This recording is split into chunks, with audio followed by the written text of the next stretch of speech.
Помощь в трудоустройстве, перебои в электро- и газоснабжении, просьбы помочь с улучшением жилищных условий или отремонтировать дорогу. Это вопросы, поступающие на диалог с народом, которые не теряют своей актуальности из года в год. Но редко в этом списке встречаются и весьма необычные.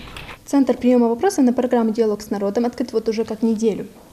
Любой желающий может позвонить и задать интересующий его вопрос. Нами зафиксировано уже около 200 вопросов различного характера. Это чаще всего вопросы социального характера, жилищные вопросы. На наш телефон поступало очень много интересных звонков, вопросов и просьб. Хотелось бы рассказать об одном. Сурхоев Израил Асхабович, архитектор. Он создал проект архитектурной композиции. Это 75-метровая башня в форме силуэта Спасской башни в честь ознаменования 75-летия победы над фашизмом. Вот. Он просит главу республики принять участие в этом проекте в качестве почетного военного эксперта.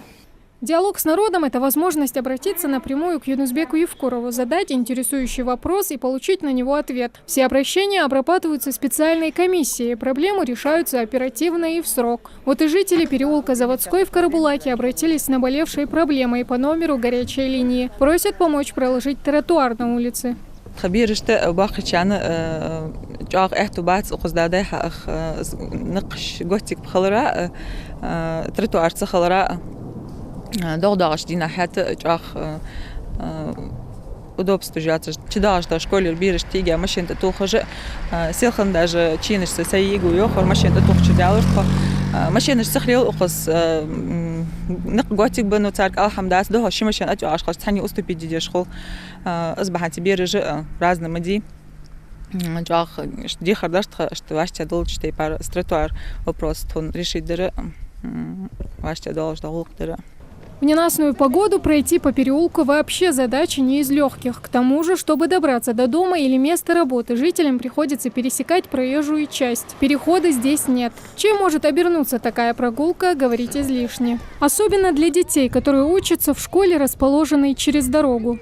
Взрослые как-то еще пытаются ходить по этой дороге, но детям очень сложно. Почему? Потому что там места очень мало, чтобы машины проехали. И еще плюс, когда дети идут, машинам приходится передвигаться, отодвигаться. И если дети уйдут в сторону, они попадают в грязь.